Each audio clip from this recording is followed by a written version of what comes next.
চেয়ে দেখো গগন পানে, আর যে বেলা নাই, সূর্য পশ্চিম আকাশে ঢলে পড়েছে। এবার যে আমায় ঘরে যেতে হবে, আমার মায়ের কাছে ফিরে যেতে হবে। মায়ের জন্য আমার মন কেমন করছে। আমার সচি মা যে বড় জনম দুঃখিনী মা। হরিবল হরিবল।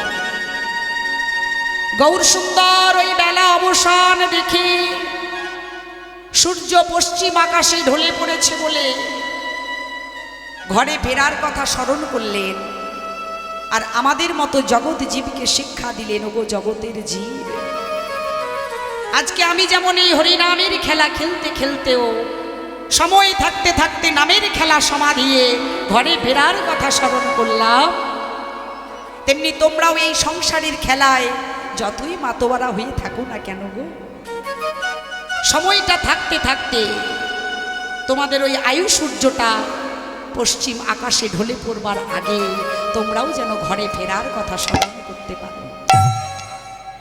সেই শিক্ষাই দিলেন আমার ভগবান। বললেন আমার জনম দুঃখিনী মায়ের কাছে ফিরে যাব। মা যে আমার বড় জনম দুঃখিনী গো। সচিমাকে জনম দুঃখিনী মা কেন বললেন?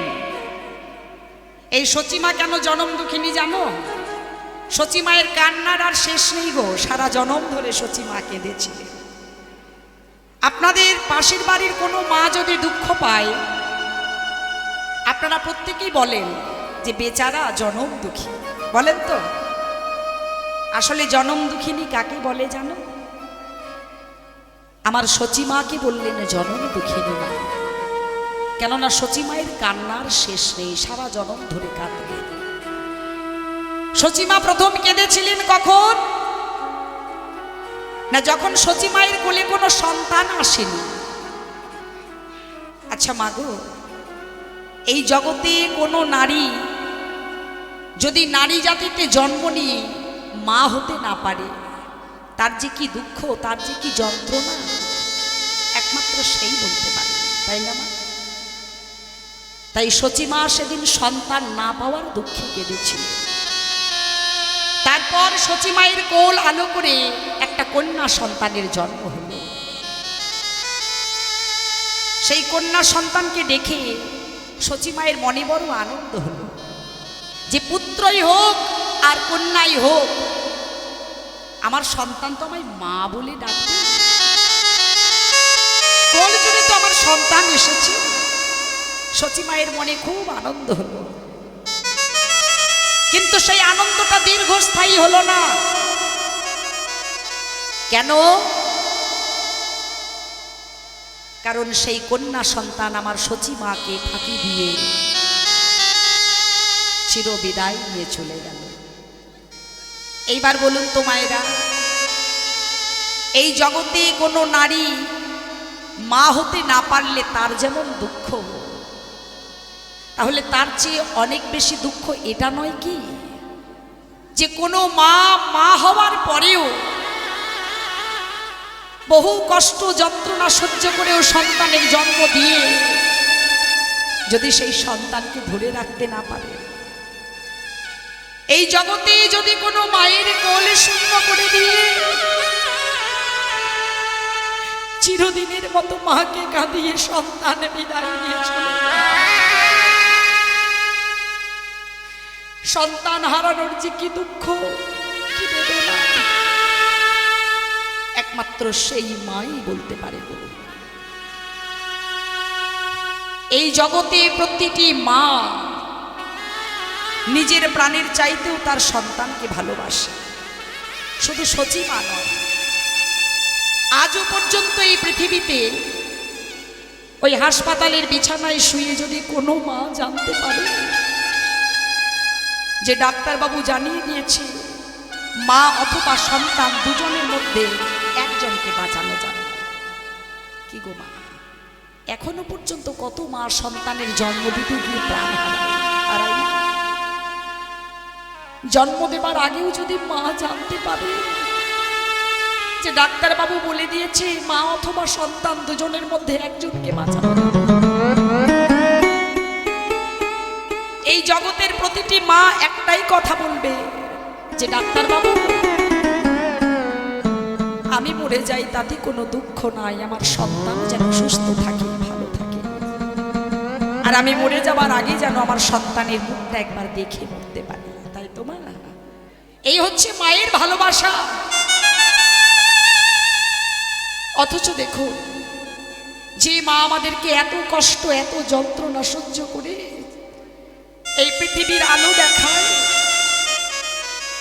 আমরা এমন অভাগা সন্তান যে সেই মায়ের চোখেও আমরা জল ঝরাই।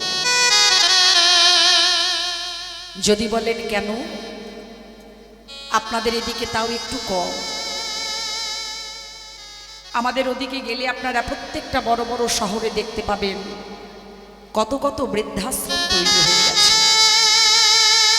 কেন না, পিতামাতা ছেলেকে লেখাপড়া শিখিয়েছে, বহু টাকা পয়সা খরচা করে। ছেলে এখন মাস গেলে বহু টাকা ইনকাম করে,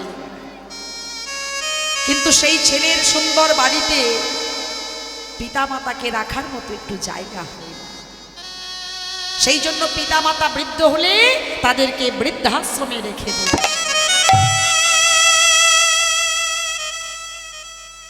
পিতামাতা বৃদ্ধকালে সন্তানের কাছে কি বাঁচায়? প্রত্যেকটা পিতামাতাই সন্তানের কাছে আশা করে আমার অসময়ে যেন সেই সন্তান আমার পাশে থাকে। একটু ক্ষুদন্ন সাতন্ন হলেও তারা যেন হাসি মুখে আমার সাথে ভাগ করে খায়, তাতেই মা বাবার আনন্দ। এর চাইতে বেশি কিছু চায় পিতামাতা? তবু আমরা সেই পিতামাতার চোখে জল ঝরাই। আমরা একবারও ভেবে দেখি না যে আজকে আমি যে পিতামাতাকে বৃদ্ধাশ্রমে রেখে দিয়ে এসেছি, আমার ঘরেও সন্তান বড় হচ্ছে, সন্তান জ্ঞান হবার সাথে সাথে দেখছে যে তার পিতামাতা দাদু ঠাকুমাকে বৃদ্ধাশ্রমে রেখে দিয়ে এসেছে। তার মানে সন্তান কি শিখলো? সন্তান শিখলো যে পিতামাতার বয়স হলে, তারা বৃদ্ধ বৃদ্ধা হলে তাদেরকে বৃদ্ধাশ্রমে রেখে দিয়ে আসতে। তাহলে সেই দিনটার জন্য তুমিও তৈরি থাকো গো। তুমিও যখন বৃদ্ধ হবে বা বৃদ্ধা হবে, তোমার সন্তানও কিন্তু ওই বৃদ্ধাশ্রমেই তোমাকে রেখে দিয়ে আসবে। কি গো মা, তখন কেমন লাগবে? তাহলে সেই আগামী দিনগুলো যাতে আমাদের এত কষ্টের না হয়, এত দুঃখের না হয়, এই জন্য আমাদের নিজেদের মধ্যে পরিবর্তন আনতে হবে। তাই সচিমা আমার সন্তান হারা হয়ে কেঁদেছিলেন। এইভাবে একটা নয়, দুটো নয়, পাঁচটা নয়, সাতটা নয়, 8টা কন্যা সন্তানের জন্ম দিলেন আমার সচিমা। কিন্তু প্রত্যেকেই আমার সচিমাকে কাঁদিয়ে সচিমায়ের কোল শূন্য করে দিয়ে চিরদিনের মতো বিদায়। এরপর এসেছিল বিশ্বরূপ, সেও সংসার ছেড়ে দিয়ে চলে গেল। তারপর যখন আমার মহাপ্রভু এলেন, মানে নিমাইকে যখন কাছে পেল আমার সচিমা, ওই নিমাইকে ঘিরে বাঁচার আশার আলো দেখলেন সচিমা। নিমাই যেন কখনো কোনোদিন আমায় ছেড়ে না যায়। তাই স্বামী জগন্নাথ মিশ্রকে বলেছিলেন, ওগো আমার নিমাইকে লেখাপড়া শেখাতে হবে। কেননা সচিমায়ের মনে ভয় ছিল, নিমাইও যদি লেখাপড়া শিখে দিগ্বিজয়ী পণ্ডিত হয়ে আমাকে ছেড়ে দিয়ে চলে যায়। এই জন্য স্বামী জগন্নাথ মিশ্রকে বললেন, ওগো স্বামী, আমার নিমাইকে লেখাপড়া শেখাতে হবে না। আমার নিমাই মূর্খই থাক, রাখাল হয়েই থাক, তবু তো সে আমার কোল জুড়ে বেঁচে থাকবে, আমায় তো মা বলে ডাকবে। কিন্তু সেটাও হয়নি। জগন্নাথ মিশ্র নিমাইকে নিয়ে গিয়ে টোলে ভর্তি করে দিয়েছিলেন। লেখাপড়া শিখতে শিখতে এক সময় ওই ছোট্ট নিমাই দিগ্বিজয়ী পণ্ডিত হয়েছিল। আর তার 48 বৎসরের লীলার মধ্যে 24টা বৎসর নবদ্বীপের মাটিতে কাটিয়ে 24 বৎসর বয়সে সন্ন্যাস ধর্ম দীক্ষা চলে গিয়েছে। তাহলে আর সচিমা কত কাঁদবেন বলতে পারেন? এই জন্য গৌরসুন্দর বললেন, আমার জনম দুঃখিনী মা সচিমা, তাই মাকে আমি কাঁদাতে পারবো না। মায়ের জন্য মন কেমন করছে, চলো চলো ভক্তগণ, এবার আমরা সকলে আমার সচি মায়ের কাছে ফিরে যাই, ঘরে ফিরে যাই। তাহলে গৌরসুন্দর যেমন সচি মায়ের কাছে ফেরার কথা বললেন, শেষের দিনে ফিরে যেতে হবে মায়ের কাছে, শেষ বিদায়টা নিতে হবে মায়ের কোলে। কোন মা? এই মা কিন্তু আমাদের গর্ভধারিণী মা নয়, এই মা হলেন আমাদের ধরিত্রী মা, তাই না?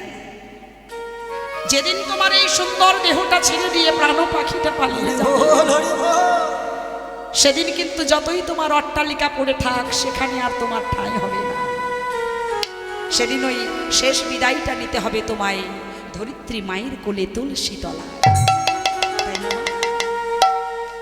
তাই আজকে সেই বেলা অবসান হয়েছে দেখে গৌর সুন্দর ভক্তগণকে সঙ্গে করে নিয়ে ঘরের দিকে রওনা হলেন। দিবায়ব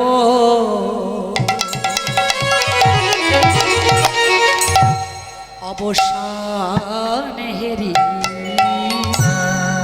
দিবায়ব শনি হেরি, গৌর আমার গৃহেতে চলিল। আরে দিবায়ব শনি হেরি, গৃহেতে চলিল।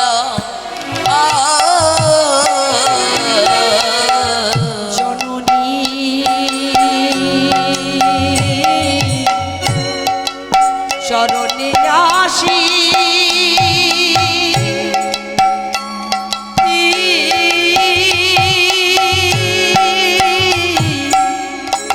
প্রণাম করিল।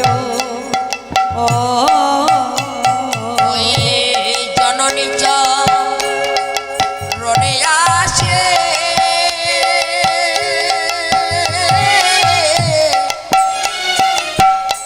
প্রণাম করিল।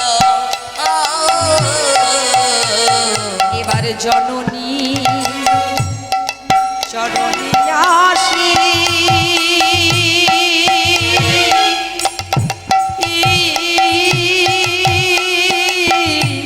প্রণাম করিল। এবারে জননী চরণে আসে, প্রণাম করিল। আমার প্রণাম যে করিল, প্রণাম যে করিল, প্রণাম যে করিল, প্রণাম যে করিল। বলে মা গো আমায় আশিস করো, প্রণাম যে করিল। মা গো আমায় আশিস করো, প্রণাম যে করিল। মা গো আমায় আশিস করো, প্রণাম যে করিল। বলে মা গো আমায় আশিস এবার করো, জননী চরণে আসি, মা গো আমায় আশিস করো, জননী চরণে আসি, হরি জননী চরণে আসি, মা গো আমায় আশিস করো, জননী চরণে আসি, মা গো আমায় আশিস করো, জননী চরণে আসি। মা গো আমায় আশিস করো। আমার প্রণামে যে করিল, হরে নাম হরিল।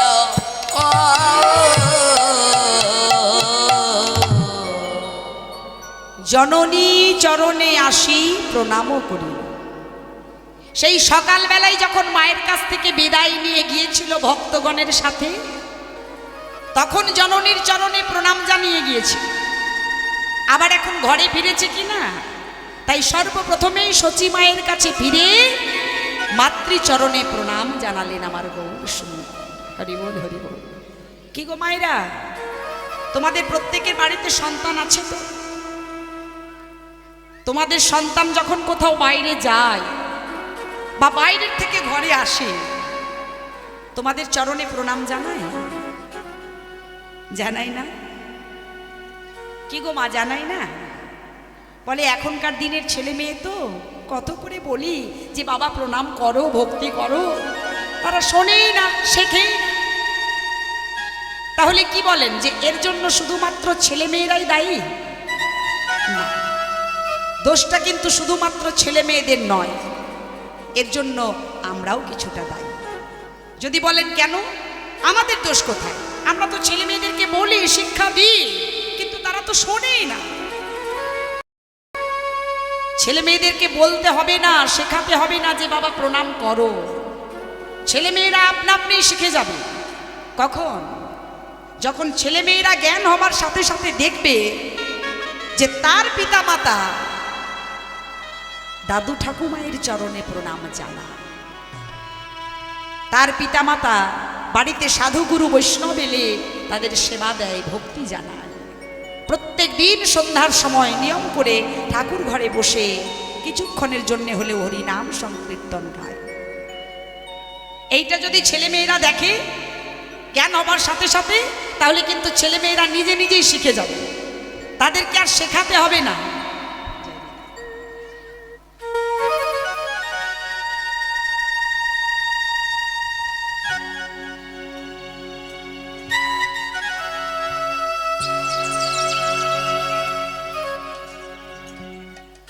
তাদেরকে আর শেখাতে হবে না, বলতে হবে না যে বাবা প্রণাম করো, তারা নিজে নিজেই শিখে যাবে। কিন্তু ছেলেমেয়েরা যদি জ্ঞান হবার সাথে সাথে দেখে যে আমার দাদু ঠাকুমার চরণে আমার পিতামাতা কোনো দিনও প্রণাম করে না, বাড়ির থেকে বাইরে গেলেও করে না, আবার বাইরের থেকে বাড়িতে এলেও করে না, কোনো শুভ দিনে শুভ অনুষ্ঠানেও করে না, এমনকি যদি চলতে ফিরতে গিয়ে দাদু ঠাকুমায়ের গায়ে পাও লেগে যায় তাও প্রণাম করে না, তাহলে কি ছেলেমেয়েরা শিখবে না? ছেলেমেয়েরা যদি দেখে যে আমার মা কোনো দিন সন্ধ্যার সময় ঠাকুর ঘরে গিয়ে সন্ধ্যা প্রদীপ জ্বালায় না, ভগবানের নাম সংকীর্তন গায় না, আমার মা সন্ধ্যা হলেই ওই বোকা বাক্সখানা চালিয়ে রিমোট হাতে নিয়ে বসে থাকে, তাহলে ছেলেমেয়েরা কি শিখবে? এই জন্য বলি দোষটা শুধুমাত্র ছেলে মেয়েদের উপরে চাপিয়ে দেবেন না, দোষটা কিন্তু আমাদেরও কিছুটা আছে। তাই আজকে গৌর সুন্দর আমার জগৎ জীবকে শিক্ষা দেবার লাগি সচী মায়ের কাছে এসে সর্বপ্রথমে সচী মায়ের চরণে প্রণাম জানান। জগৎ জীবকে শিক্ষা দিলেন যে ওগো জগতের জীব, তোমরা আমাকে দেখে শিখে নাও। আমি যেমন সবার প্রণম্য হয়েও মাতৃচরণে প্রণাম জানাতে কখনো ভুল করলাম না, তেমনি তোমরা যে যতই জ্ঞানী হও, যে যতই পণ্ডিত হও, পিতামাতার চরণে ভক্তি জানাতে কখনো ভুল করো না। পিতামাতার চরণে প্রণাম না জানিয়ে যতই তুমি মন্দিরে গিয়ে মাথা ঠোকো, ভগবান কিন্তু তোমার প্রণাম কোনোদিনও গ্রহণ করবেন না। এই একই কথা শ্রী রামকৃষ্ণ ঠাকুরও বলে গেছে।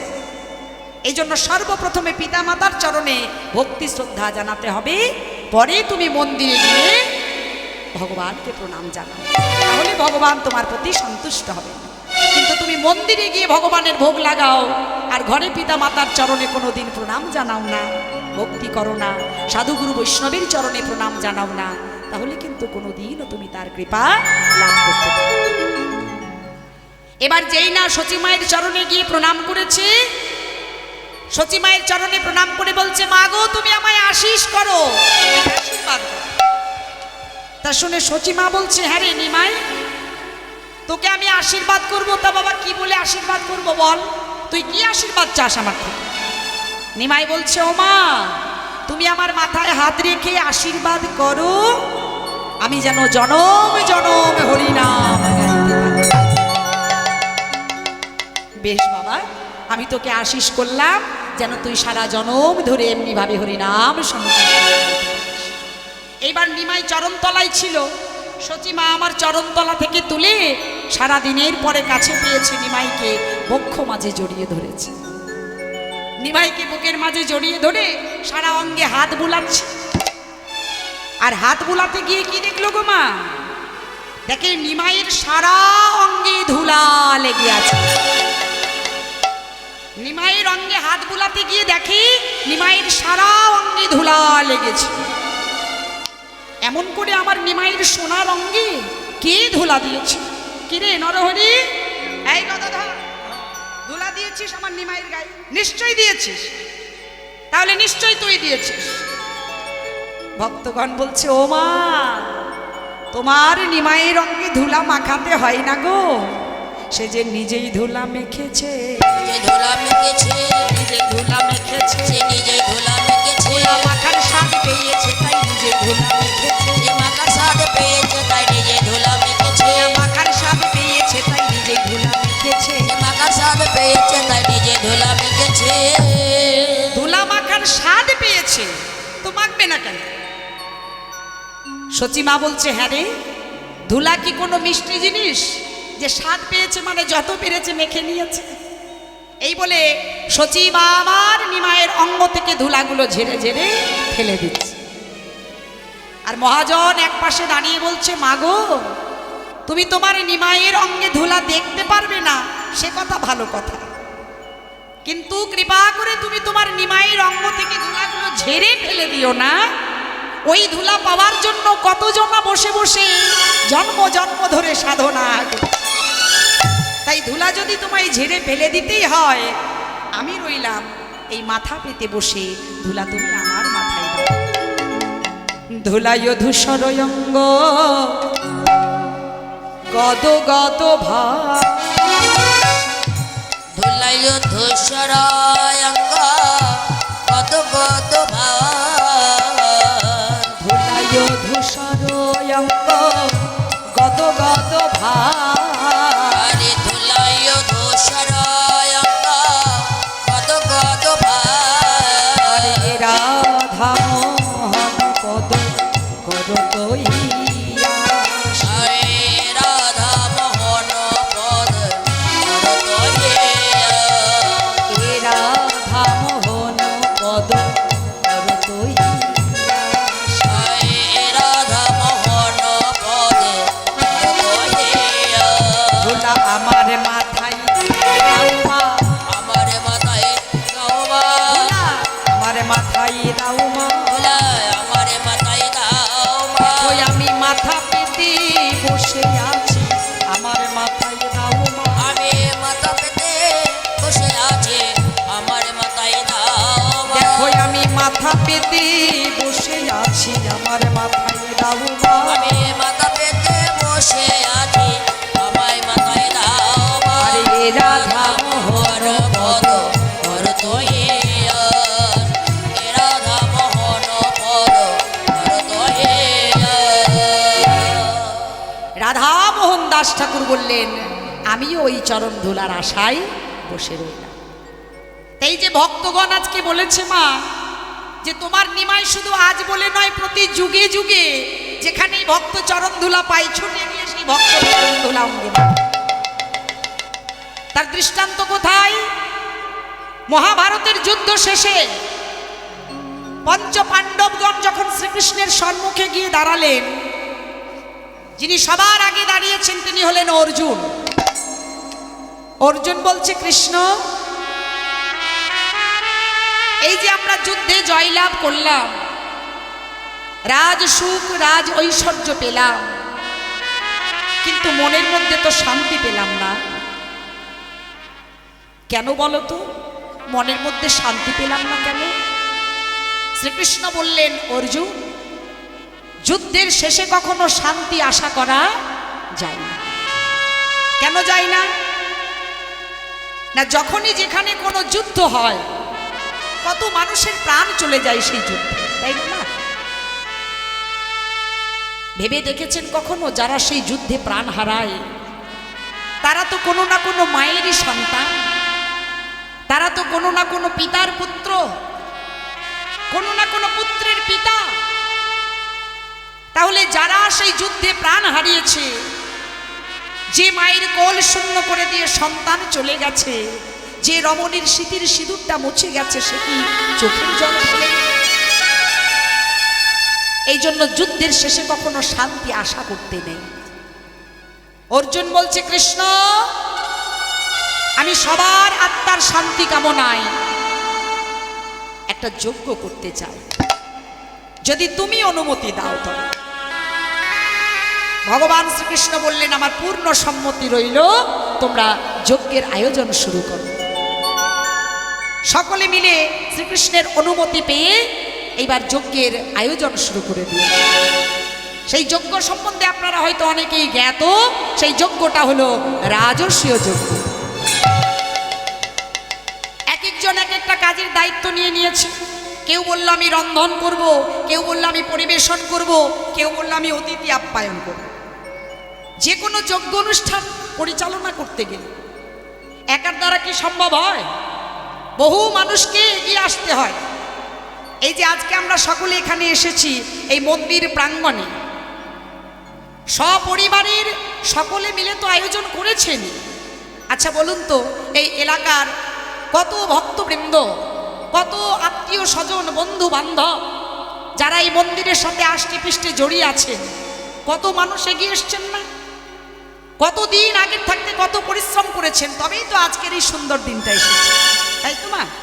এমনি এমনি কিন্তু আসেনি, একার দ্বারা কখনো সম্ভব নয়। আজকে যেমন আপনারা পূর্ণ সহযোগিতা করেছেন বলে প্রত্যেক বৎসরের ন্যায় এই বৎসরও মন্দির প্রাঙ্গণে ভগবানের মহামন্ত্র তারব্রহ্ম নাম এবং অশ্বকালীন লীলারস আস্বাদন করতে পারছেন। আগামী দিনের জন্য আপনাদের চরণে আমার নিবেদন, এমনিভাবে আপনারা পূর্ণ সহযোগিতা করে রাখবেন। কেননা এই যে এত সুন্দর মন্দির দেখে একেবারে মন প্রাণ জুড়িয়ে যায়। এই এত সুন্দর মন্দির প্রাঙ্গণে ভগবানের কথা এ কিন্তু অল্প ভাগ্যে হয় না। ওনাদের পরিবারের সকলে তো আছেন, আপনারা সকল গ্রামবাসী, সকল ভক্তবৃন্দ এমনিভাবে এগিয়ে আসবেন, পূর্ণ সহযোগিতা করবেন, যেন প্রত্যেক বৎসর এমনিভাবে এই হরিসভাটা ওনারা দিতে পারেন। আর শুধু এখানে বলে নয়, যখনই যেখানে কোনো নামযোগ্য অনুষ্ঠান হবে আপনারা যে যেমনভাবে পারবেন সহযোগিতা করবেন। যদি বলেন কেন, না এই সেবাই হচ্ছে ভক্তের সেবা, আর আপনি যখন কোনো ভক্তের সেবায় লাগতে পারবেন তখন কিন্তু আপনার জীবন জনম দুটোই ধন্য হয়ে যাবে। এই যে গতকালকে পর্যন্ত আপনারা নাম আস্বাদন করেছেন, ওটাও নাম সেবা। আজকে আবার লীলা আস্বাদন করছেন, এটাও সেবা। ভক্তের জন্য প্রসাদের আয়োজন, এটাও সেবা, তাই না? তার মানে সম্পূর্ণটাই ভক্তের সেবায় লাগছে। এই জন্য বলি, যখনই যেখানে কোনো নামযোগ্য হবে আপনার দ্বারা যতটুকু সম্ভব, ভগবান যদি আপনাকে অর্থ দিয়েছে আপনি অর্থ দিয়ে সাহায্য করবেন। যদি আপনাকে অর্থ না দিয়ে থাকেন তাহলে আপনি না হয় একটু পরিশ্রম দিয়ে সাহায্য করবেন। ওনাদের পাশে দাঁড়িয়ে কাঁধে কাঁধ মিলিয়ে বলবেন যে তোমরা এগিয়ে যাও, আমরা তো আছি। এই যে একটা ছোট্ট কথা, তোমরা এগিয়ে যাও, আমরা আছি, এই কথাটা শুনলে মনোবলটা অনেকখানি বেড়ে যায়। আর এটাও যদি বলতে না পারেন সেটাও বলবেন না, কিন্তু এটা যদি বলতে না পারেন, এর মধ্যে কোনো কিছুটাই যদি না করতে পারেন, তাহলে পিছনে দাঁড়িয়ে দু চারটে নিন্দা কুৎসা আলোচনা করে যারা এগিয়ে আসতে চায় তাদের মনোবলটাকে কৃপা করে ভেঙে দেবে। কেননা এই রকম নামযোগ্য অনুষ্ঠানে যদি আপনার বা আমার কারণে কোনো বাধার সৃষ্টি হয়, আমার আপনার কারণে যদি কোনো নামযোগ্য অনুষ্ঠান বন্ধ হয়ে যায়, জেনে রাখবেন তাকে শত জনমের অপরাধের ফল ভোগ করতে হবে। তাই সবাই যখন এক একটা করে কাজের দায়িত্ব নিয়েছে, ভগবান শ্রীকৃষ্ণ সবশেষে বললেন, অর্জুন আচ্ছা বলো তো, তুমি তো সবাইকে সব দায়িত্ব দিলে, কিন্তু আমাকে তো কোনো দায়িত্ব দিলে না। বললে তো আমিও দু একটা কাজ করতে পারতাম, তাই না? অর্জুন বলছে, কৃষ্ণ আমি তো আর কাউকে দায়িত্ব দিইনি, যে যার মতো করে নিজের থেকে দায়িত্ব নিয়ে নিয়েছি। তেমনি তুমিও যদি আমায় আগে বলতে তাহলে আমি তোমার জন্য দু একটা কাজ রাখতাম। এখন তো ছোটখাটো কাজগুলো পড়ে আছে, সেগুলো কি আর তুমি করতে পারবে? ভগবান শ্রীকৃষ্ণ বললেন, অর্জুন যে যা কাজের দায়িত্ব নিয়েছে নি, আমি মাত্র দুটো কাজের দায়িত্ব তোমার থেকে চেয়ে নিলাম। আমার প্রথম কাজ, আমি একেবারে যজ্ঞের সদর দরজার বাইরে গিয়ে দাঁড়াবো। অর্জুন বলছে, তা কেন কৃষ্ণ? সবাই ভিতরে আসবে আর তুমি বলছো তুমি একা একা বাইরে গিয়ে দাঁড়াবে, এটা কেমন দেখাই না?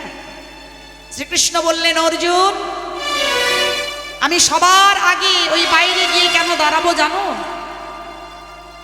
এই যজ্ঞে যত উপস্থিত ভক্তবৃন্দ থাকবেন, যত মুনি ঋষিগণ আসবেন, যত সাধুগুরু বৈষ্ণব আসবেন, আমি যেন ওই সদর দরজার বাইরে দাঁড়িয়ে দাঁড়িয়ে সবাকার যুগল চরণ ধুইয়ে দিতে পারি। এটাই গৌর হরি হরি। আর আমার দ্বিতীয় কাজ হলো, ভক্তির যখন প্রসাদ পাওয়া হয়ে যাবে তখন যেন আমি সেই উচ্ছিষ্ট পাতাটা কুড়িয়ে নিয়ে বাইরে ফেলে দিতে পারি। এবার একটু বিচার করতে হবে মা, যিনি অনাদিরাদি গোবিন্দ, যিনি স্বয়ং সম্পূর্ণ ভগবান, যিনি সারা বিশ্বের মালিক, তিনি কেন ভক্তের চরণ ধুইয়ে দিলেন? কেনই বা ভক্তের উচ্ছিষ্ট পাতাটা ফেলে দিলেন? ভগবান আমাদের মতো জগৎ জীবকে শিক্ষা দিলেন যে ওগো জগতের জীব, তোমরা যত পারো নিচু হও, নিচু হতে না পারলে কখনো তুমি উঁচুতে উঠতে পারবে না। কতটা নিচু হলে তার কৃপা পাওয়া যায়? ত্রিনাদপি শুনিছেন তরুরি বা সহিষ্ণুরা অমানে না মানে দেন কীর্তন্য সদা। তৃণ মানে ঘাস, ঘাসের ওপর দিয়ে আমরা যখন দু পা দিয়ে হেঁটে চলে যাই, ঘাস কি কোনো প্রতিবাদ করে? মা করে না, আবার সে মাথাটা তুলে দেয়। এই রকম আচরণ হতে হবে। বৃক্ষের চাইতে আরো সহিষ্ণু হতে হবে। গাছ যেমন আমাদের ফুল দেয়, ফল দেয়, ছায়া দেয়, জ্বালানি দেয়, অক্সিজেন দেয়, কিন্তু বিনিময়ে কিছু চাইতে জানে। এই রকম সহিষ্ণুতা ভাব আসতে হবে আমাদের মধ্যে। অমানে না মান দেব, অমানিকেও মান দাও। এই জগতে মানিকে মান দেবার জন্য বহু মানুষ আছে, কিন্তু যদি তুমি অমানিকে মান দিতে পারো, তাকে যদি গোল দিতে পারো, মুখে বলো হরি কৃষ্ণ হরি বল, তবেই তুমি ভক্ত হতে পারবে, তবেই তুমি পরম বৈষ্ণব হতে পারবে। ভগবান সেই শিক্ষাই দিলেন। ভগবান ভক্তির চরণ ধুলার জন্য এতটাই লালায়িত যে ভক্তের সামান্য একটু চরণ ধুলা পাবার জন্য ভগবান ছুটে গিয়েছিলেন মহাভারতের একনিষ্ঠা ভক্ত দ্রৌপদীর কাছে। কোন দিন কেন গিয়েছিলেন? মহাভারতের যুদ্ধ তখনও চলছে। হঠাৎ করে একদিন দুর্যোধন পিতামহ ভীষ্মদেবের সম্মুখে দাঁড়িয়ে দাদুকে বলছে, দাদু তোমার কি লজ্জা বলে কিছুই হয় না? ভীষ্মদেব জিজ্ঞাসা করলেন, কেন রে ভাই, লজ্জা হবে কেন? আমি তো লজ্জা পাবার মতো কিছুই করিনি। বলছে, দাদু তুমি আমার ঘরেই থাকো, আমারই খাও, অথচ আমার ভাইয়েরাই যুদ্ধ করতে গিয়ে প্রাণ হারাচ্ছে, তুমি তার জন্য কিছু করতে পারো না।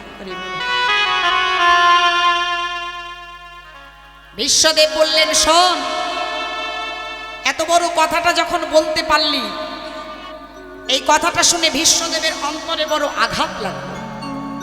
কেন না, ওই যে খাবারের তুলনা নিয়ে কথা বলেছে, এটা কিন্তু আমাদের প্রত্যেকের স্বভাব।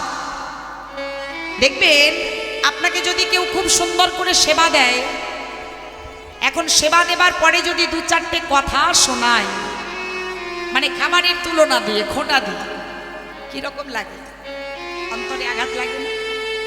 মনে হয় না যে আগে জানলে খাবারটা খেতামই না, এখন যখন খেয়ে ফেলেছি তখন পারলে উগড়ে বের করে দিই, মনে হয় তো? তাই ভীষ্মদেবের অন্তরে বড় আঘাত লাগলো। শুনে রাখ দুর্যোধন, আজকে মধ্যরাত্রিতে আমি ধ্যান যোগে বসে থাকবো, আর সেই সময় যদি তুই তোর স্ত্রী ভানুমতিকে আমার শয়ন কক্ষে একবার পাঠিয়ে দিতে পারিস, আমি তাকে এমন আশীর্বাদ করব যেন আর তোর কোনো ভাই প্রাণ না হারায়। এই কথাটা শুনে দুর্যোধন ছুটতে ছুটতে তার স্ত্রী ভানুমতির কাছে গিয়ে বলছে, আই ভানুমতি, রাত্রেবেলায় একবার দাদুর কাছে শয়ন কক্ষে যাবে। ভানুমতি পরিষ্কার জানিয়ে দিল, আমি যাব না, যেতে হয় তুমিই যাও। বলছে, কেন যাবে না? না যাওয়ার তিনটে কারণ। একটা কারণ হচ্ছে তোমার দাদু বয়সে বুড়ো। বিশ্বদেবের তো বয়সটা ভালোই হয়েছিল বাবা, ওই জন্য এখানে বুড়ো কথাটি ব্যবহার করি। দ্বিতীয় কারণ হচ্ছে তোমার দাদু আই বুড়ো। বিশ্বদেব তো বিবাহ করেননি, তিনি তো আই বুড়োই ছিলেন। আর তৃতীয় কারণটি হচ্ছে তোমার দাদু সকাল বেলায় নয়, বিকাল বেলায় নয়, একেবারে মধ্যরাত্রিতে আমাকে যেতে বলেছে। তা আমি তো একটা যুবতী নারী, আমি যদি মধ্যরাত্রিতে তোমার দাদুর কাছে যাই, আমার তো কলঙ্কে ভয় আছে না, এই জন্য আমি যেতে পারবো না, যেতে হয় তুমিই যাও।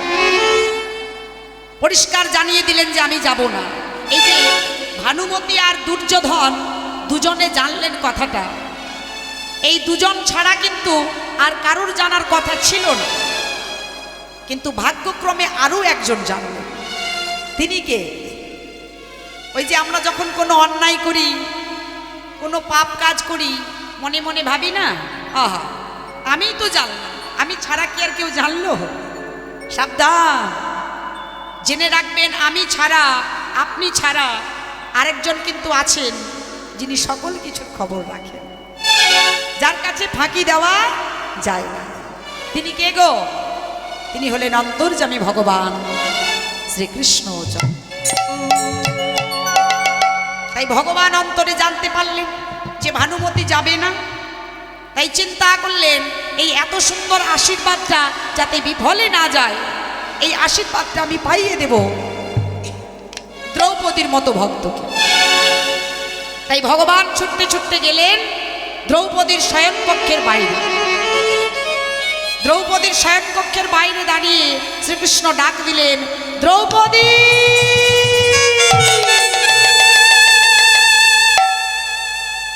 দ্রৌপদী ছিল শয়নকক্ষে শয়নে, এক ডাকে সাড়া দিয়ে কৃষ্ণের রাতুল রাঙা চরণে এসে পড়ল। কেন? কারণ যে ভক্ত ভগবানের ডাক শোনার জন্য ব্যাকুল হয়ে থাকে, সেই তো আমার ভগবানের ডাক শুনতে পাইব। এক ডাকে সাড়া দিয়ে কৃষ্ণের চরণতলে এসে পড়ল। চলো কৃষ্ণ, কোথায় যেতে হবে চলো। কোনো প্রশ্ন নেই যে কেন যাব, কি জন্য যাব। হাত ধরে বলল, চলো কৃষ্ণ, কোথায় যাবে।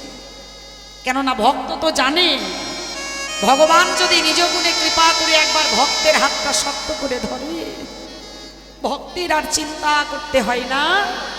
ভগবান নিজ গুণে কৃপা করে ভক্তকে গন্তব্যস্থলে পৌঁছে। তাই দ্রৌপদীর হাত ধরে ভগবান শ্রীকৃষ্ণচন্দ্র পিতামহ ভীষ্মদেবের শয়নকক্ষের বাইরে এসে দাঁড়ালেন। এসে বললেন, দ্রৌপদী, আমি বাইরে দাঁড়িয়ে আছি, তুমি ভিতরে যাও, দাদুর চরণ ছুঁয়ে প্রণাম করো, আশীর্বাদ জানো। দ্রৌপদী বলছে, যাবো? বলে, হ্যাঁ যাবো। এই যেই না দ্রৌপদী চরণটা বাড়াতে যাবে, শ্রীকৃষ্ণ বললেন, দাঁড়াও, যাবার আগে তোমার একটা ছোট্ট কাজ আছে। কাজটা কি?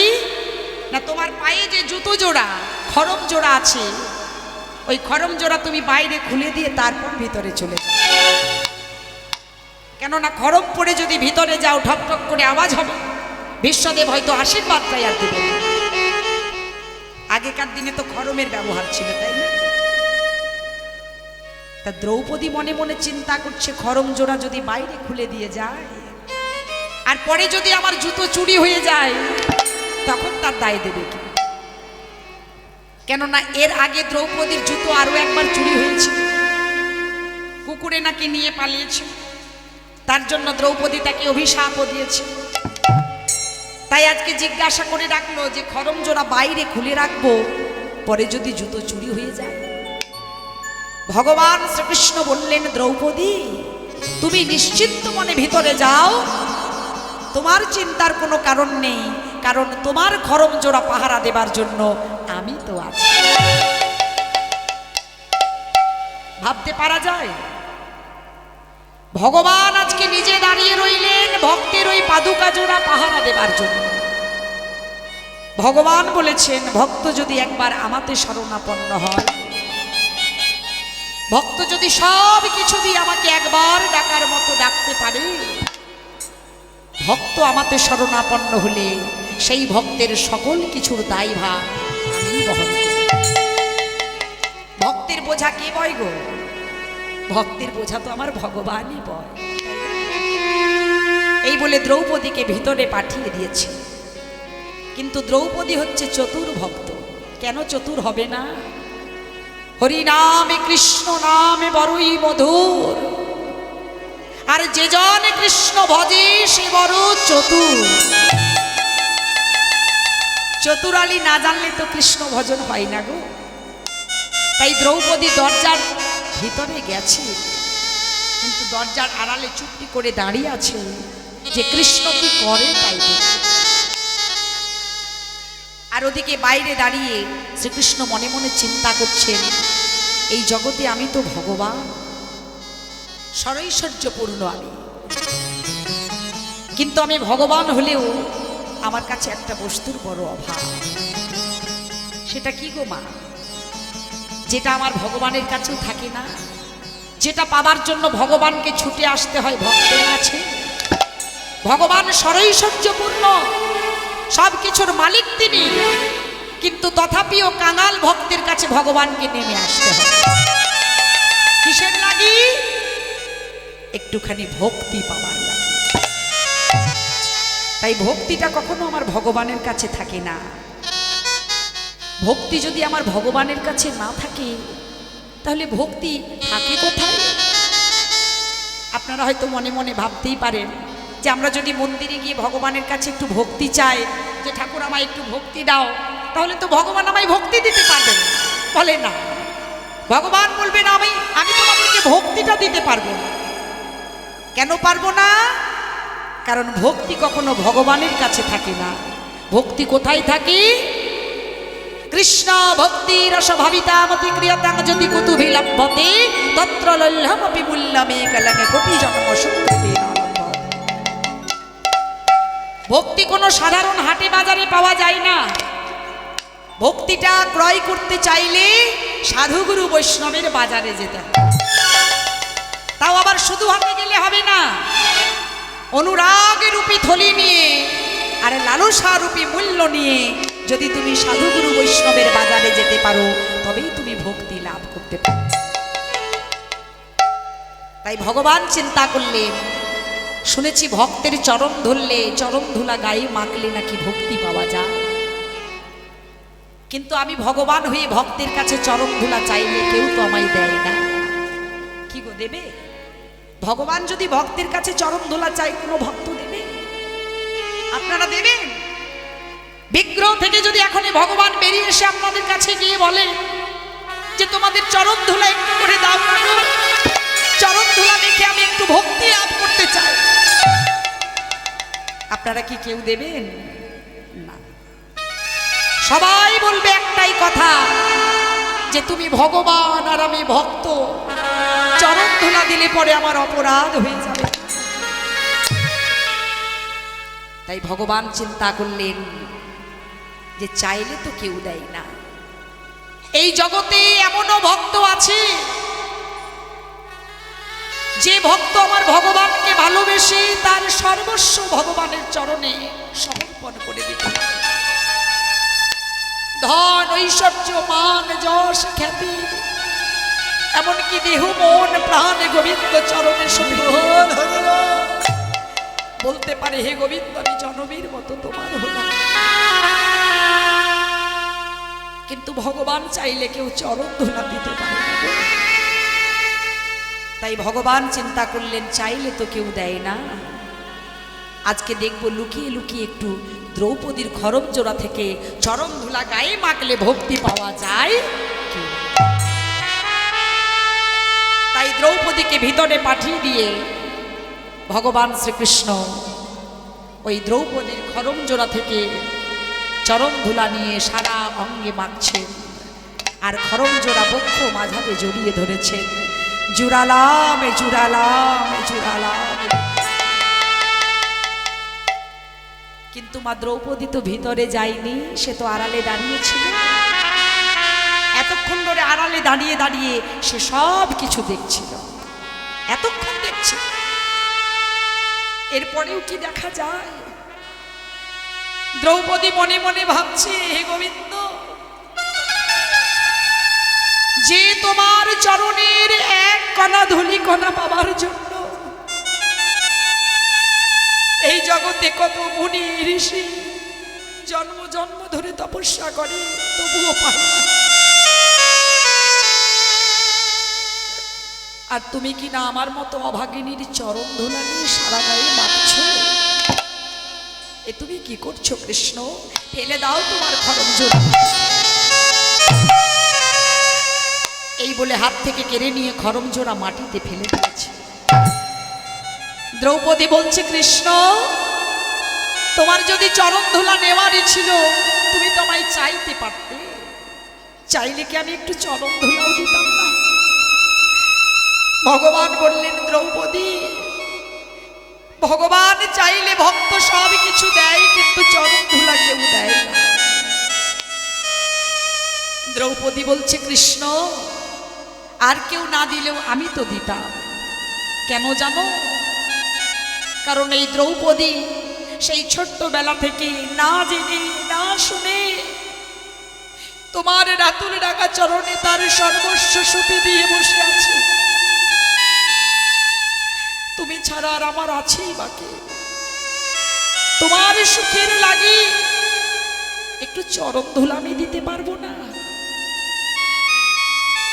ভগবান বললেন, দ্রৌপদী তার জন্য যদি তোমাকে নরকে যেতে হয়। দ্রৌপদী বলছে, তবুও ভালো, তোমার অঙ্গে একটুখানি সুখ দিতে গিয়ে যদি আমাকে নরকেও যেতে হয় তবুও ভালো কৃষ্ণ। ওই নরকটা আমার কাছে নরক নয়, ওই নরকটা আমার কাছে স্বর্গ সমান। ভগবান বললেন, যাও দ্রৌপদী, ভিতরে যাও, আমার একটু চরণ ধুলা নেওয়ার ছিল, নিয়েছি, তাতে আর কি। তুমি দাদুকে প্রণাম করো আর আশীর্বাদ নাও। এইবার দ্রৌপদী ভিতরে গিয়ে ভীষ্মদেবের চরণ ছুঁয়ে প্রণাম করেছে মা। আর যেই না চরণ ছুঁয়ে প্রণাম করেছে, ভীষ্মদেব আশীর্বাদ দিয়ে বললেন, চির আয়ুষ্মতী ভব। আরে এত সুন্দর আশীর্বাদটা পেয়ে দ্রৌপদী আর আনন্দ ধরে রাখতে পারল না। দ্রৌপদী আনন্দে চিৎকার করে, আর যেই না দ্রৌপদী চিৎকার করে উঠেছে, অমনি ভীষ্মদেব নয়ন মেলে চেয়ে দেখলেন যে যার আসার কথা ছিল সে আসে না। আসার কথা কার ছিল গো? দুর্যোধনের স্ত্রী ভানুমতি। এসেছে কে? দ্রৌপদী। বলে, তুমি কেন এসেছো? কে তোমাকে পাঠিয়েছে? দ্রৌপদী মুখে কোনো কথা না বলে বাইরের দিকে ইশারা করে বুঝিয়ে দিল যে যে আমাকে পাঠিয়েছে সে বাইরে দাঁড়িয়ে আছে। বুদ্ধিমানের কাছে তো ইশারাই যথেষ্ট, তাই না? বিশ্বদেব ছুটতে ছুটতে বাইরে গিয়ে দেখে কি, ত্রিভঙ্গ বাঁকা ভঙ্গিম হয়ে শ্রীকৃষ্ণচন্দ্র দাঁড়িয়ে আছে। বিশ্বদেব গিয়ে কৃষ্ণ বদন দর্শন করে, সাক্ষাৎ কৃষ্ণকে দর্শন করে মনের আনন্দে জিজ্ঞাসা করছে, কৃষ্ণ তুমি এসেছো আজ আমার কাছে? আজ আমার এত সৌভাগ্য যে তুমি এসেছো আমার কাছে। আহা কৃষ্ণ, একটা কথা বলবো? বলে, হ্যাঁ বলো। তুমি যখন এসেইছো, এতক্ষণ ধরে বাইরে কেন দাঁড়িয়ে আছো? তুমি ভিতরে আসতে পারলে না? দ্রৌপদীকে পাঠিয়ে দিলে, অথচ তুমি নিজে বাইরে দাঁড়িয়ে রইলে। ভগবান শ্রীকৃষ্ণ বললেন, এটাই তো আমার স্বভাব, এটাই আমার স্বভাব। স্বভাব মানে নিজ ভাব। ভাবটা কেমন? যে আমারে ডাকে আমি তার কাছে যাই, আর যে আমারে ডাকে না আমি তার কাছে যাই। কথাটা বোঝা যাচ্ছে তো না? বুঝতে অসুবিধা হচ্ছে? যারা যারা সময় থাকতে ডেকে রাখবেন, ভগবান তাদের কাছে যায়। আর যারা ডাকার মতো সময় পায় না, আমার ভগবান তাদের কাছে যায় না। তা সময়টা থাকতে থাকতে ডেকে রাখতে হবে গো। হরে কৃষ্ণ। বিশ্বদেব এবার একটা মূল্যবান প্রশ্ন করলেন, কৃষ্ণ এই যে তুমি নিজের মুখে বললে না ডাকলে তুমি যাও না, একটা কথা জিজ্ঞাসা করবো? বলে, হ্যাঁ বলো। আজকে না হয় আমি তোমায় ডাকতে পারিনি বলে তুমি যাওনি, কিন্তু সেই দিন যদি তোমায় ডাকতে না পারি, সেই দিন মানে কোন দিন গো মা? সেই দিনটার কথা কখনো আমরা ভেবেছি যে আমাদের জীবনেও সেই দিন আসবে? আমরা তো ভাবি আমার দিন এমনই যাবে, সেই দিন আর আমার জীবনে আসবে। সেই দিনটা হচ্ছে আমাদের প্রত্যেকের জীবনের অন্তিম দিন। সেটা আমরা চাইলেও আসবে আর না চাইলেও আসবে, কিন্তু আমরা এমন ভাব দেখাই যে সেই দিনটা যেন আমার জীবনে কোনো দিন আসবে না। আমার পাশের বাড়ির একজন দেহ রেখেছেন, 4 জন 4 কাঁধে করে নিয়ে যাচ্ছে শ্মশান ঘাটে, মুখে বলছে বলো হরি, বলো হরি, বলো হরি। হরি বল। আমি দরজায় দাঁড়িয়ে দাঁড়িয়ে দেখছি আর মনে মনে ভাবছি ও বেটা যাচ্ছে যাক, আমি তো আর যাব না, তাই তো? এই হচ্ছে আমাদের মনের ভাব। আসলেই কি তাই? যে গেল ওই পথ দিয়ে সে আমাকে জানিয়ে দিয়ে গেল যে যে পথে আমি এলাম এই পথে তোমাকেও একদিন আসতে হবে, তুমি তার জন্য তৈরি হয়ে থাকো। নিতাই গৌর প্রেমানন্দে হরি হরি। হরি বল, হরি বল। তাহলে প্রত্যেকের জীবনে সেই অন্তিম দিনটা আসবে, ওই জন্য বিশ্বদেব আগের থাকতে প্রশ্ন করলেন সেই দিন যদি তোমায় ডাকতে না পারে। ভগবান শ্রীকৃষ্ণ উত্তরে জানালেন, এই যে তুমি আমায় আজকে ডাকার মতো ডেকে রাখলে, আমি তোমায় কথা দিলাম সেদিন যদি কোনো কারণবশত তুমি ডাকতে নাও পারো তবু আমি তোমার কাছে আসি। ভগবান যে কথা দেন সে কথা অক্ষরে অক্ষরে পালন করেন। এই যে কথা দিয়েছিলেন যে শেষের দিনে তুমি না ডাকলেও আমি তোমার কাছে আসব, কথাটা কিন্তু রেখেও ছিলেন। যদি বলেন কি করে বুঝবো, শেষের দিনে কিন্তু ভীষ্মদেবের অবস্থাটা ডাকার মতো ছিল না। ছিল কি? ওই কুরুক্ষেত্রের মাটিতে তীর দ্বারা বিদ্ধ হয়ে তার দেহটা পড়েছিল। এত যন্ত্রণা এত কষ্ট ভোগ করলো, তবু একবারের জন্য সে মৃত্যু বরণ করলো না। অথচ বিশ্বদেবের ইচ্ছা মৃত্যু বর পাওয়া ছিল, তিনি চাইলেই কিন্তু মৃত্যু বরণ করতে পারতেন, তবুও মৃত্যু বরণ করলেন না। কেন? ভগবান শ্রীকৃষ্ণ যখন অর্জুনকে সঙ্গে করে নিয়ে কুরুক্ষেত্রের মাটিতে গিয়ে দাঁড়িয়েছেন, শ্রীকৃষ্ণ পিছনে দাঁড়িয়ে আছে, অর্জুনকে সামনে দিয়েছে। অর্জুন জিজ্ঞাসা করছে, দাদু এত যন্ত্রণা ভোগ করছো তবুও তুমি মৃত্যু বরণ করছো না কেন? বিশ্বদেব মনে মনে বলছে, ভাই অর্জুন রে, এই জগতে ভাই বলো, বন্ধু বলো, আত্মীয় বলো, পরিজন বলো, সবাই তো এসে আমায় দেখা দিয়ে গেল, কিন্তু যে আমায় আসবো বলে কথা দিয়েছিল, যে আমার বন্ধুর চাইতেও পরম বান্ধব, যে আমার আত্মার চাইতে পরম আত্মীয়, ওই সে তো এখনো এলো না। এই যে ভক্ত ভগবানকে স্মরণ করেছে সে তো এখনো এলো না। ভক্ত যদি ভগবানকে স্মরণ করে, ভগবানকে তো ভক্তকে স্মরণ করতেই হবে। ভগবান যে গীতায় প্রতিজ্ঞা করেছেন, যে যথামাং প্রবদ্ধন্তে তাং ততৈব ভজাম্যহম মম বর্তানুবর্তন্তে মনুষ্য পার্থ সর্বস্ব। যে ভক্ত আমাকে যেমন ভাব নিয়ে ভজনা করে, আমিও সেই ভক্তকে একই ভাবেই ভজনা করি।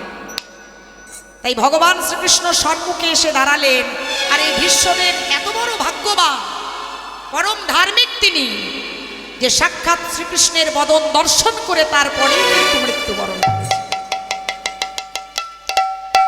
এই মৃত্যুবরণের পূর্ব মুহূর্তে বিশ্বদেব শ্রীকৃষ্ণকে উদ্দেশ্য করে আরেকটা প্রশ্ন করেছিলেন। প্রশ্নটা কেমন? হে কৃষ্ণ, সারা জীবনে আমি কোনো অন্যায় করিনি, কোনো অধর্ম করিনি, তথাপি কেন তুমি আমাকে মৃত্যুর আগে এত যন্ত্রণা দিলে, এত দুঃখ কষ্ট দিলে?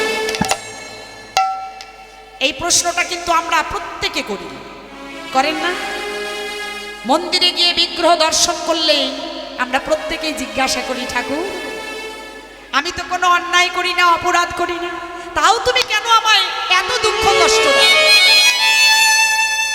মানে আঙুলটা সেই বিগ্রহের দিকেই তুলি, ঠাকুর তুমি কেন আমায় এত কষ্ট দাও? আসলেই কি তাই? এই যে দুঃখ কষ্ট যন্ত্রণাগুলো আমরা ভোগ করি, এগুলোর মধ্যে কোনোটা ভগবান কি আমাদেরকে দেয় না। এগুলো হচ্ছে আমাদের প্রত্যেকের নিজ নিজ কর্ম। তাই বিগ্রহের দিকে আঙুলটা না তুলে মাঝে মাঝে নিজের দিকে তোলার চেষ্টা করতে হবে। হরি বল, হরি বল। বিশ্বদেব বললেন, আমি তো কোনো অপরাধ করিনি। শ্রীকৃষ্ণ জানালেন, তুমি ঠিকই বলেছ, এ জন্মে তুমি কোনো অপরাধ করনি। আমার মনে হয় পূর্ব জন্মের কোনো অপরাধের ফল তুমি বর্তমানে ভোগ করছো। বিশ্বদেব বললেন অসম্ভব, আমি ধ্যান যোগে জানতে পেরেছি এই জন্মে নয়, পূর্ব জন্মে নয়, গত 100 জন্ম ধরে আমার কোনো অপরাধ নেই। ভগবান শ্রীকৃষ্ণ বললেন তুমি ঠিকই বলেছ, 100 জন্ম ধরে তোমার যেমন কোনো অপরাধ নেই, এই কথাটা যতটা সত্য ঠিক ততটাই সত্য হলো যে আজ থেকে 101 জন্ম পূর্বে তুমি একটা মহা অপরাধ করেছ। সেই অপরাধটা কি না, তুমি ছিলে সেদিন একজন প্রভাবশালী রাজা, সমাজে নাম যশ খ্যাতি প্রতিপত্তি ছিল তোমার। একদিন তুমি বনপথ দিয়ে শিকার করতে যাবার সময় একটা বিষধর সর্প তোমাকে দেখে ফনা তুলেছে, আর তুমি তখন ধারালো অস্ত্র দিয়ে সর্পটাকে তুলে আছাড় মেরে ছুঁড়ে ফেলে দিয়েছে। সর্পটা পড়ল কি একটা কাঁটার বনের ভিতরে। যখন সেই কাঁটা দ্বারা বিদ্ধ হলো তার সর্বাঙ্গ যন্ত্রণায় ছটপট ছটপট করতে করতে সে তোমাকে অভিশাপ দিয়ে বলেছিল, দুষ্ট রাজন, আজকে যেমন তুমি বিনা দোষী বিনা অপরাধে আমার অঙ্গে এত বড় শাস্তি দিলে, তেমনি আমি তোমাকে অভিসম্পাদ করলাম, একই ব্যথাও তোমাকে ভোগ করতে হবে। এই একই ব্যথা একদিন তোমাকেও ভোগ করতে হবে। এই জন্য এক একটা কাঁটা এক একটা তীরের ফলা হয়ে বিদ্ধ করেছিল ভীষ্মদেবের দেহ। এরপরেও যদি কেউ ভাবেন যে আমি অন্যায় করব অপরাধ করব, করতে পারেন, কেউ আপনাকে বারণ করবে না, বাধা দেবে না। শুধু একটা কথা মনে রাখবেন যে কর্মটা আমরা যে যেমন করব, কর্মফলটা কিন্তু আমাদের প্রত্যেককে ভোগ করতে হবে। কর্মফল যতক্ষণ ভোগ না হয় ততক্ষণ পর্যন্ত আমাদের কারোর নিস্তার না। দেবতাগণ নিস্তার পায়নি, পরম ধার্মিক ভীষ্মদেব নিস্তার পেলেন না, আমরা তো কোন ছাড়। তাহলে ভগবান ভক্তের চরণ ধুলা কতটা ভালোবাসেন আমরা জানলাম।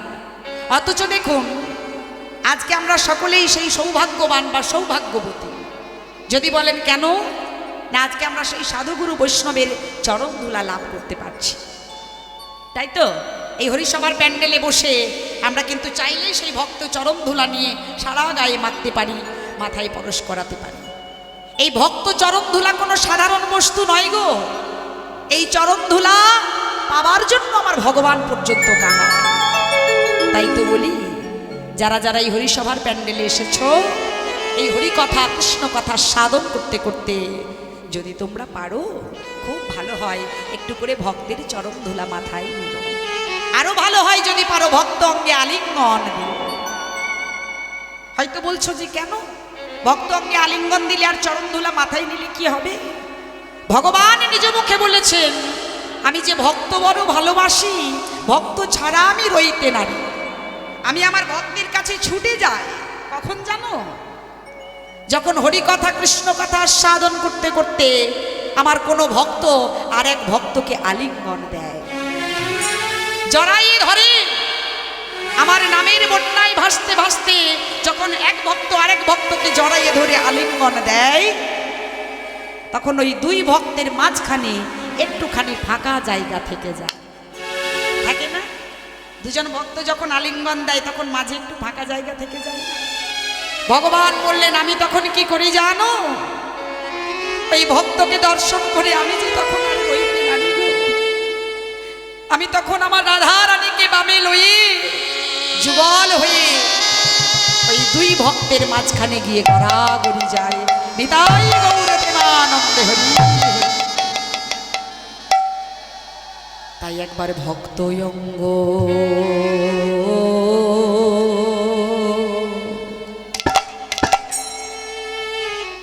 জড়াই ধরো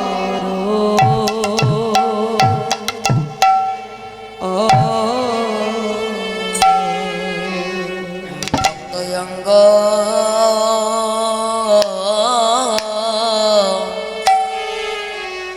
জড়ায়ে ধরো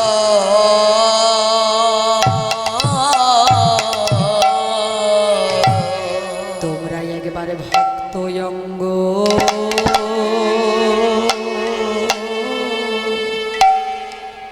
জরায়ী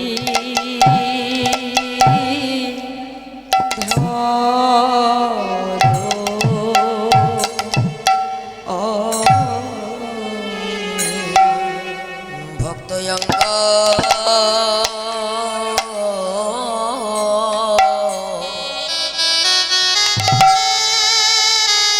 জরায়ে ধর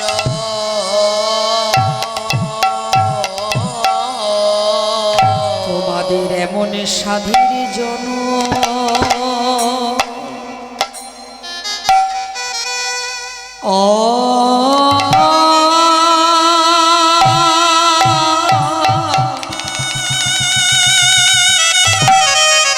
সাধীর জনমার হইবা না।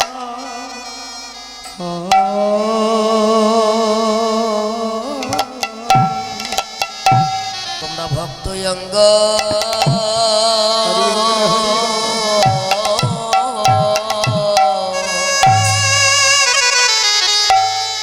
জরায়ে ধর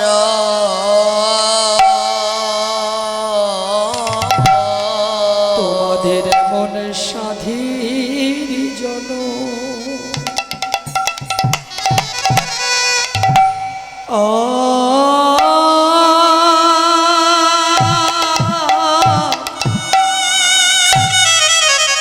জনমারে হইবা না।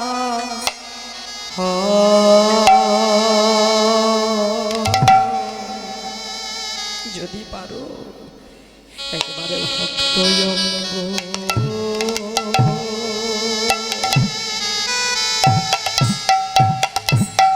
জরায়ী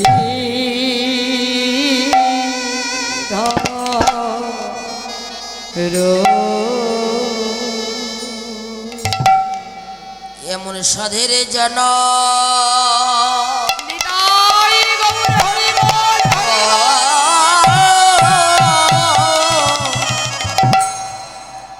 আরে হয় কে না একবারে কৃষ্ণ বলে কেঁদে কেঁদে আমার সাথে জন হয় কি না মুখে কৃষ্ণ বলে কেঁদে কেঁদে সাধের জন হয় কে না হয় এবারে কৃষ্ণ বলে কেঁদে কেঁদে এমন সাধের জন হয় কে না হয় এবারে ভক্ত এমন সাধের জন হয় কে না হয় ভক্ত অঙ্গ নিতাই গৌর হরি হরি জন হয় কে না হয় সঙ্গ পেয়ে জন হয় কে না হয় ভক্ত অঙ্গ ছড়াইয়ে ধরো সাধের জন হয় কে না হয় ভক্ত অঙ্গ ছড়াইয়ে ধরো সাধের জন হয় কে না হয় ভক্ত ভক্তয়ঙ্গ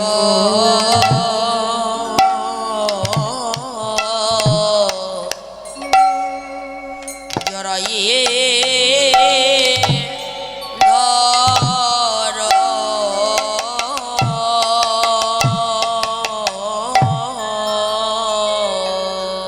যারা কৃষ্ণ কথা শুনতে বড় ভালোবাসে, কৃষ্ণ কথা বদনে বলতে ভালোবাসে,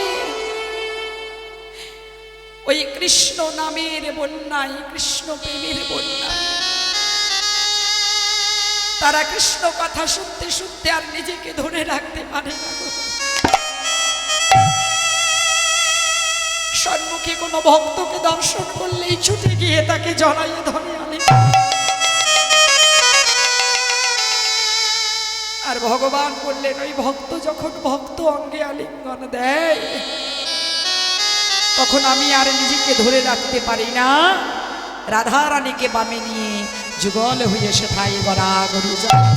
নিতাই গৌরে প্রেমানন্দে হরি হরি বল। হরি বল, হরি বল। তাহলে ভক্ত চরণ ধুলা কোনো সাধারণ বস্তু নয়, সেই চরণ ধুলার জন্য আমার ভগবান পর্যন্ত লালায়িত। এতক্ষণ ধরে আমরা মধুময় শ্রীধাম নবদ্বীপ ধামে ছিলাম, এতক্ষণ ধরে আমরা সকলে মিলে শ্রীধাম নবদ্বীপ ধামে ছিলাম। এইবার চলুন গৌর কথা আস্বাদন করে আমরা সকলে মিলে যাব মধুময় শ্রীধাম বৃন্দাবন ধাম। যাবেন তো সবাই? সবাই বৃন্দাবনে যাবেন? যারা যারা বৃন্দাবনে যাবেন প্রত্যেকে নিজের নিজের মনটাকে তৈরি করে বলুন, ওগো আমার মন, চলো তুমি মধুময় শ্রীধামে বৃন্দাবন, করবে যদি রাধা শ্যামের যুগল লীলার স্বাদ। তাহলে যারা যারা বৃন্দাবনে যেতে চাও, শুধু হাতে শুধু মুখে নয়, সবাই মিলে করতালি দেবে আর রাধারানীর নাম গাইবে।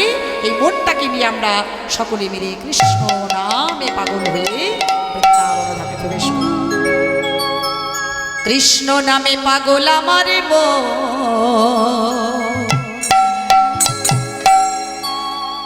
কৃষ্ণ নামে পাগল আমার মন,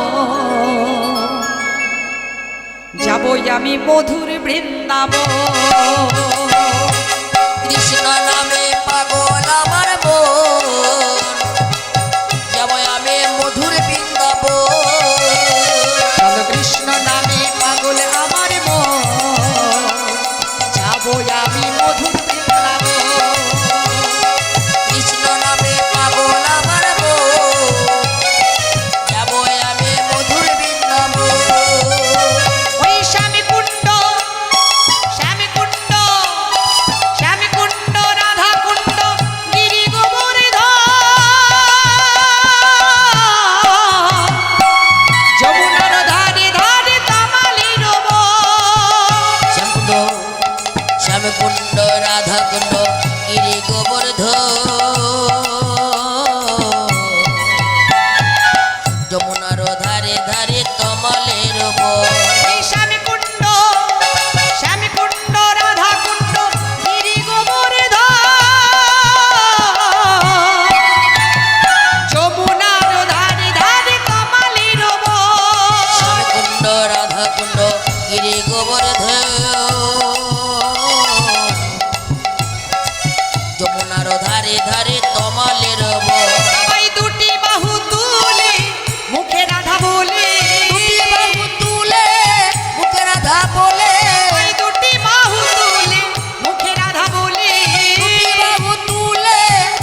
পাবো রাধা কৃষ্ণের চরণ ওই না রাধা রানীর কৃপা হলি পাবো রাধা কৃষ্ণের চরণ রাধারানীর কৃপা হলে পাবো রাধা কৃষ্ণের চরণ কৃষ্ণ নামে পাগল আমার মন যাবো আমি মধুর বৃন্দাবন। কৃষ্ণ নামে প্রেম সে বলিয়ে রাধে রাধে যাবো আমি মধুর বৃন্দাবন চলো কৃষ্ণ নামে পাগল আমার মন যাবো আমি মধুর বৃন্দাবন। কৃষ্ণ নামে পাগল আমার মন যাবো আমি মধুর বৃন্দাবন যাবো আমি মধুর বৃন্দাবন যাবো আমি মধুর